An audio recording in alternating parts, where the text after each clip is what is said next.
Two good games today, and it does feature two teams that are vying for a top four spot this season. Newcastle currently there in third, Manchester United in fifth, so just outside. Let's begin the discussion there, guys. They're not playing each other today. They did this weekend. We saw that Newcastle was just a touch better. So outside of that result and where we see them in the table right now, what separates Newcastle and Manchester United right now? It's one word, it's control. I think when we look at Manchester United, when they're at their best, they're controlling games. At the moment, they're very erratic. It's very similar to how they were last season. You didn't know what you were going to get from them. And people have spoken a lot about Casemiro, how he's missed in terms of the defensive structure of the team. I think he's missed on the attacking structure of the team, because he plays a role that two players are having to play at the moment. And what we're seeing is, because they're not having that control, other teams are getting control against Manchester United. Now, all of a sudden, you're getting the fullbacks. We saw it the weekend, the fullbacks from Newcastle. We saw it against Liverpool. Well, obviously, Casemiro played in that game, but he didn't play too well. The biggest problem is that a lot of the wingers now for Manchester United, whether it be Rashford, Sancho, Anthony, they're having to do a lot more tracking back, because Manchester United are never controlling the game. So therefore, you've had Weghorst, who's been playing up front, and he's been finding himself isolated. So that, for me, is the biggest problem for Manchester United at the moment, whereas Newcastle have got great control in games. Tim, what do you see as the difference between these two clubs right now?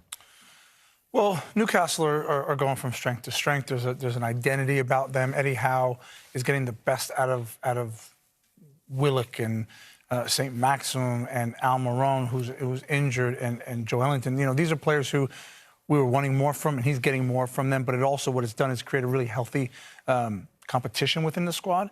Healthy competition is good if the manager's giving you opportunities, and that's what he's doing. He's rotating his players, he's chopping and changing them, and they continue to put in good performances. I would imagine the dressing room, the training ground, it's easy. It's easy to probably train, go in there every day, work hard, know you're going to get an opportunity, cheer your teammates on because the results are coming. You know, with Manchester United, I think they're ahead of schedule with Ten Hag. I think they've had a good season. You know, 33 wins is the most in any of Europe's top 5 leagues. They're in the Champions League quarterfinals, FA Cup semifinals, won the League Cup. I do think they'll finish in the top 4. So all in all, it's a pretty good season. But winless in the last 3, they haven't scored in those games. You know, after the last game where I think they were played off the park by Newcastle, and I think that's fair to say, Ten Hag came out after the game and said they were more determined than us, they had more passion than us, they had more fire, they had more belief. That's not what we're meant to hear from a Manchester United club, particularly one that's having a good season. But as you mentioned, because they're not controlling games, a lot of these wingers are having to track back. And I look at Sancho, Anthony, Martial, Weghorst.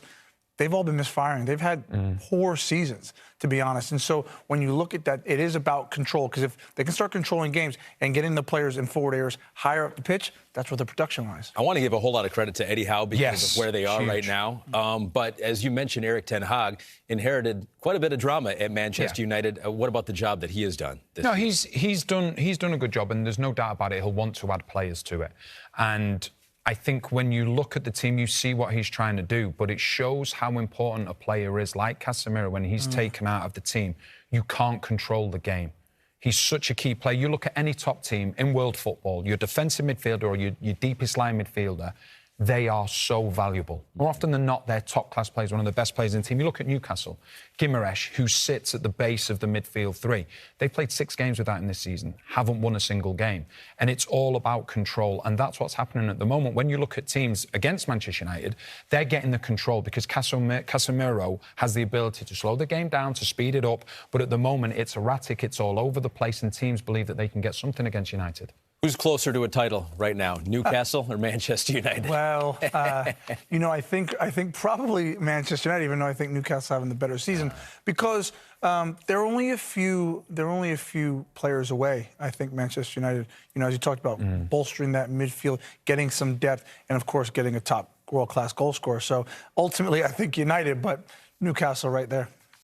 Hi there, I'm Rebecca Lowe, studio host for NBC's coverage of the Premier League. Don't forget to hit subscribe to watch more videos all season long. For even more Premier League content, from original series to live matches, head over to Peacock and be sure to tune in for Premier League mornings every weekend on USA Network and on Peacock. We will see you over there.